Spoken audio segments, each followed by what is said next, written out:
Hi, it's Jeff Liu here. Now I'm a certified financial planner and today I want to tell you two best ways to get out of debt or to pay off your debt. Now these two methods, make your choice, but I prefer the second method over the first method. But I'm going to tell you the two methods regardless. Method one is no-brainer, and you are actually probably all people around you are already telling you what to do, including probably your financial planner. Now, I'm a certified financial planner, but that is why I know this method too well. But if you ask me, I would say that the method 2 is more practical than method 1. So if you are not aware of that. Now, step 1 of method 1 is a no-brainer, but that is probably the hardest to do. It's because you have to list all your debts one by one, itemize them in detail, like exactly how much you owe, what is the minimum monthly repayment that you need to pay, when it is due, or what we call as the duration of the debt. Maybe it's 18 months, maybe it is 10 years, and so on. And what is the interest rate for all these debts. Now bear in mind, there could be a fixed and a flexi interest rate as well. So you have to really make sure on that. If you are not sure, I urge you to actually check out the link below this lesson, so whereby myself and my team can actually advise you on that. It's just like a small consultation whereby you are going to your friendly neighborhood doctor to treat for a flu and all that. So just click on the link below if you are not sure. Okay, now step 2 of this method 1 is to create a plan to pay down the debts. Now, to pay down the debt, you must be realistic, right? You have to consider your income level and realistically how long would it take to clear or to settle your debt. Now, it is, if you set of too high of an ambitious goal and end up not hitting that, you will be very disappointed and you will lose the motivation to actually pay off your debt. Some debts could take like years, right? Not months to actually pay off. So to get yourself out of debt is that you must at least pay the minimum payment, the minimum amount of each and every of those debts that you owe. Okay? Don't miss on your monthly debt repayment. Pay the minimum amount. That's good, right? It's not the best, but it's better than missing on any one payment. In this method, number 1 is, of course, to change your lifestyle. When we say change, I'm not referring to upgrade. I'm saying about downgrading your lifestyle.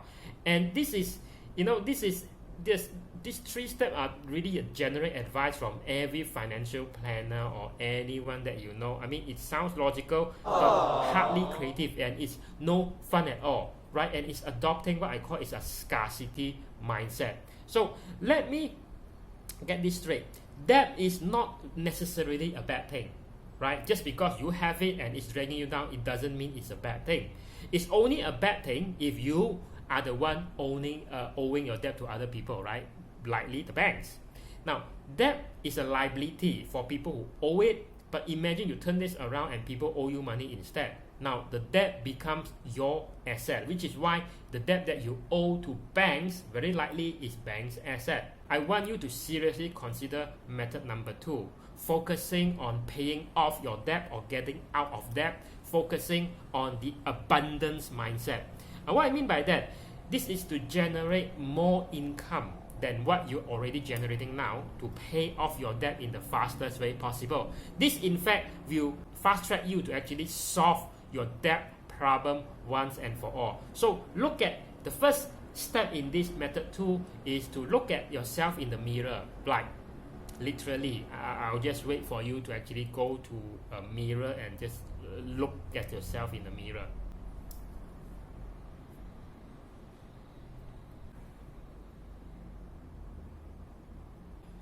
The reason why you want to look yourself in the mirror, well, not literally perhaps, is to ask yourself and to really have self-awareness. What are you really good at? What are the problems that you can solve for other people? What are the things that you do? It might be some things that you do that you feel like it's so easy, it's so natural for you that other people are finding it so hard to do what you do. So everyone has their own talent. You have to just to literally or figuratively look yourself in the mirror. Like what the Joker says. If you're good at something, never do it for free. Now the Joker from The Dark Knight Batman, the movie, has a very good point. You see, the way I look at it is, you do not have a debt problem. And no, I'm not saying I'm not going to poke into your lifestyle and criticize your lifestyle or life decision, what you made in the past that caused you to be settled with debt in the first place. I'm talking about your income. Now, a debt problem on the second level is an income problem, which means that your income is not enough for what you are spending. Now, I don't care if you spend 10,000, right, for a LV bag. If you're earning like 50,000 per month, there's no problem. You should not judge people. We should not judge people based on, well, they buy expensive stuff, but who knows, they are earning like 100,000 per month. So a bag that costs 10,000 is not a problem. And the thing is, if you drill deeper, an income problem is really a skill problem. SKILL. What you are doing is not giving you enough income to spend on the things or live the lifestyle that you want. That is why you are in debt in the first place. Now, to counter that, so you have to nip the matter at the bud, right? You really have to go to the root cause and solve the root cause. You need to develop and hone your high income skill, or I would call it high paying skill that can pay you a lot of money. I'm not talking about illegal stuff and all that. That's why I want to, like I say, look at yourself in the mirror and see what is your strength, that for most people who don't have the strength or the natural talent you have. And that skill is not like bouncing balls on your knees, because that skill should be in demand. People are willing to pay for that, and it requires little upfront investment, except your time. Now, how you can do that? Now, if you know that you are an introvert and you know that you are very good at coding, you're working as software engineer, you can go to website like Freelancer or Upwork and just get some side job, a side hustle to earn some money. Now, if you are an extrovert, I would say that you can do part-time unit trust, part-time insurance agent, selling and all that to earn extra income that will fast track you able to pay off your debt and get out of your debt situation. Don't focus on your debts and the amount. Okay, focus on a high paying skill which you can continue to upgrade and you continue to get better. That's why people are willing to pay you more for that. You can command a higher price, your service, right? The service you are providing. Because if you focus on your debt, it's not going to go away, right? You need to bring in the income, the money to actually settle that. You see, money is a byproduct of creating and delivering value to others. You don't get money by being lazy, and in life you don't get what you want, you get what you deserve. A high paying skill, by the way, is not like a high paying job. You can transfer, if you can transfer your skill in your job and get paid by clients on your own merit, that's good. Congratulations. You have a true high paying skill. Else, many people in high paying job actually have zero monetizable skill, zero, once they are not working in a company. But what if you don't have a high paying skill yet? Now, you invest in yourself to acquire and brush up on your skill. There's no better asset to invest in rather than yourself. Don't get fancy with investment strategy or whatnot before you invest in yourself.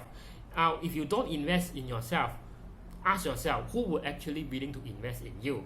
And the final aspect of this method too is that logically you want to consider to pay off your debt in the way that you're listed out, right? The one that with the highest interest rate, sensibly, that is where you want to pay that off first. But that's a wrong way to do it, because you should look at the low-hanging fruit. What I mean by that, you ask which of the low-hanging fruit, where's the debt that you can pay off the fastest and the easiest. That means the lowest debt amount, right? You see, as a human, we need to see progress, right? To get motivated, to keep on doing what we want to do. Is a rewarding kind of thing. That's why we want to go grocery shopping. There's what we call a checklist. It gives us satisfaction to get this item checked one by one by one. So the thing is, as a human, we tend to think we are logical, but actually we are not. When it especially comes to money, there's a lot of emotional attachment attached to money, right? So that is all I have. I hope this has been useful. This CF Live, if you like this lesson, just I would really appreciate if you click on the like button,